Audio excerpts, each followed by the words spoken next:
গাড়িটা নষ্ট হয়ে গেল, আশেপাশে কোনো রিক্সাও দেখেছি না, আর অফিস তো আমার সামনেই। যাই, হেঁটে হেঁটে যাই। যাচ্ছি চাকরির ভাইবা লওয়ার জন্য, কিন্তু ভাইবা আর কি নেমো, চাকরি দেওয়ার কথা কই আগে একজন থেকে 10 লাখ টাকা লেখেছি। শুনছি আজকে বলে মেলাগুলো লোক চাকরির ভাইবা দেওয়ার আসবে, জিনকে করে হোক বিমাগুলোকে বাদ দেওয়া লাগবে। ইটকে চাকরির ইন্টারভিউ আমার মামি নিচ্ছে, তাহলে তো এবার নিশ্চিত আমার চাকরি হবি। আমি তো আগে জানিচ্ছিল না মামি এটি চাকরির ইন্টারভিউ লিবি। যাই, মামির সাথে গল্প স্বল্প করে আসি। আসসালামু আলাইকুম মামি, কেঙ্কা আছেন? আপনি এটি চাকরির ইন্টারভিউ নিচ্ছেন, আমি তো আগে জানিচ্ছিল না। মান সম্মান আর কিছু থাকলো না, ভাগ্নে চাকরির ইন্টারভিউ দেওয়ার এসে আমাকে মামি করে করছে। ওয়ালাইকুম আসসালাম। শোনো, আর মামি করে ডাকবা না, এটা বাড়ি লয়, এটা অফিস।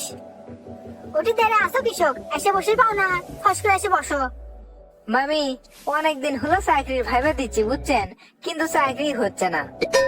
আপনার বেটা আমার দেখে দেখে লেগে পাস করছে, ওর চাকরি হয়ে গেছে 1 বছর আগে, আজ পর্যন্ত আমি চাকরি খুঁজে পেলাম না। আজকের ইন্টারভিউ যে আপনি নিবেন সেটা তো আমি জানিচ্ছিল না, আপনাকে দেখে মনত বল পানো। যাক, এবার তাহলে চাকরিটা হয়ে যাবি। তোমার চাকরি দেওয়ার ক্ষমতা আমার নাই, তোমার যদি মেধা থাকে তাহলে তুমি এমনি চাকরি পাবা। চাকরি দেওয়ার কথা কই আগে 10 লাখ টাকা খেয়ে বসে আছি, ভাগ্নে কি এখন ভেসালি পাকায়। আচ্ছা আচ্ছা ঠিক আছে, আপনি তাহলে প্রশ্ন শুরু করেন, আমি সব ধরনের প্রস্তুতি নিয়ে যাচ্ছি। তাহলে তুমি কও তো, তাজমহল কেরা বানাছিল? এটা তো খুবই সোজা প্রশ্ন, তাজমহল বানাছিল সম্রাট শাহজাহান। কিসের সম্রাট শাহজাহান? কোন সম্রাট শাহজাহান? তোমার তো দেখেছি বুদ্ধি শুদ্ধি কিছুই নাই, তাজমহল তৈরি করছে রাজমিস্ত্রিরা।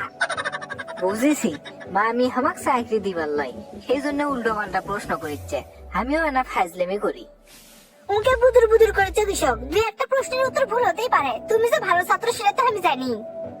দেখি এবার তাহলে কও, রঙিন টিভি আর সাদা কালো টিভির মধ্যে পার্থক্য কি? রঙিন টিভির যদি একটা গাজর দেখান হয় তাহলে সেটা গাজরই, আর যদি সাদা কালো টিভিতে একটা গাজর দেখান হয় সেটা দেখতে মূলের মতো লাগে। রঙিন টিভি আর সাদা কালো টিভির মধ্যে এটাই হচ্ছে সবচেয়ে বড় পার্থক্য। তাহলে তুমি কও তো, গরমও লয় ঠান্ডাও লয়, কিন্তু আমরা ফুদিয়ে খাই, কি সেই জিনিস? এটা তো আরো সোজা, গরমও লয় ঠান্ডাও লয়, কিন্তু আমরা ফুদিয়ে খাই, সেটা হচ্ছে বাদাম। আর কয়েকটা প্রশ্নের উত্তর যদি তুমি ঠিকঠাক মতো দিবে পারো তাহলেই তোমার চাকরি হবে। তাহলে এবার কও, একই জিনিস বিভিন্ন জায়গায় বিভিন্ন নামে পরিচিত, সেই জিনিসটার নাম কি? সেই জিনিসটার নাম হচ্ছে গার্লফ্রেন্ড। তুমি দেখেছি আমার মাথা পাগলা করে ছেড়ে দিবা, আমি জানি এটার উত্তর হবে নদী, তুমি বলছো গার্লফ্রেন্ড। কেমনে গার্লফ্রেন্ড হবে আমাকে না বুঝে দাও তো। কেমনে হবি সেটা শুনবার চাচ্ছেন? এখনকার বেটি সলবল গুলো মেলাডি করে প্রেম করে, আর এক এক বয়ফ্রেন্ডের কাছে এক এক নাম করে পরিচয় দেয়। এই কারণে গার্লফ্রেন্ড একই জিনিস হয়ে বিভিন্ন জায়গায় বিভিন্ন নামে পরিচিত। এতক্ষণ যে প্রশ্ন করনু সেটা আমার আসল প্রশ্ন নয়, এখন যে প্রশ্ন করবো সেটাই আমার আসল প্রশ্ন। কও, একটা পরিবারের বাপ মা আছে, তারই করে আবার 7টা বেটা আছে, আর 7টা বেটার একটা করে বোন আছে, তাহলে ওই পরিবারের সদস্য সংখ্যা কত? মামি আমাক চাকরি না দেওয়ার জন্য কত চেষ্টা করিচ্ছে, এই প্রশ্নের উত্তর তো আমি জানি, দেখি কই যা হয় হবিনি। সেই পরিবারের সদস্য সংখ্যা হবি হলো 10 জন।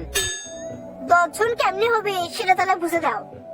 মনে করেন 7 ভাইরে একটা করে বোন আছে, মানে একটা বোন আর 7 ভাই, 8 জন, মা আর বাপ মিলে হলো 10 জন। আরে দিলে তো আমার মাথাটা ঘুরে, 7 ভাই যদি একটা করে বোন হয় তাহলে হয় 7 7 14 জন, আর বাপ মা 2 জন, এই মিলে 16 জন, তাহলে 10 জন কেমনে হয়? যাই হোক, তুমি বেশিরভাগ প্রশ্নের উত্তরই ভুলভাল দিছো, তোমার শেষবারের মতো আরেকটা প্রশ্ন করি।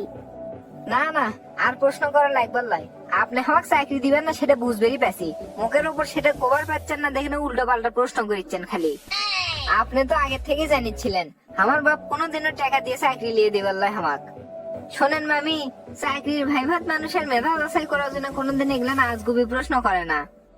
আর মামি, আপনি হয়তো আমার প্রতিদানের কথা ভুলে গেছেন, আপনার বেটা কিন্তু আমার দেখে দেখে লেখেই পাস করছিল।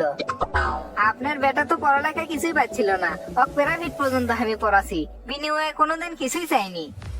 এই সেরাই চুপ করো তো, চাকরি মনে ছিলে কোলা, তোমার ইন্টারভিউ শেষ, তুমি এখন আসতে পারো। কোসর মোসর কি এমনি করেছি, 56টা ক্যান্ডিডেট বাদ দিছি, ঠিক আছে আগে 10 লাখ খেয়ে ফেছি। ধুর, আর চাকরির ভাই ভাই দিবে যাবো না, টেকা ছাড়া কোনোদিনও চাকরি হবার লয়। যতদিন হলো চাকরি খুঁজেছি, এতদিনে যদি অন্য কোনো কাম কাজ অথবা ব্যবসা করনুহিনি, তাও অনেক ভালো কিছু করবে পারনুহিনি। পড়াশোনা করে এতদিন লোক লজ্জার ভয়ে কোনো কাম কাজ করিনি। আজ থেকে দরকার হলে চা বেচে খামু, তাও আর চাকরির ভাইবা দিবে যাম না।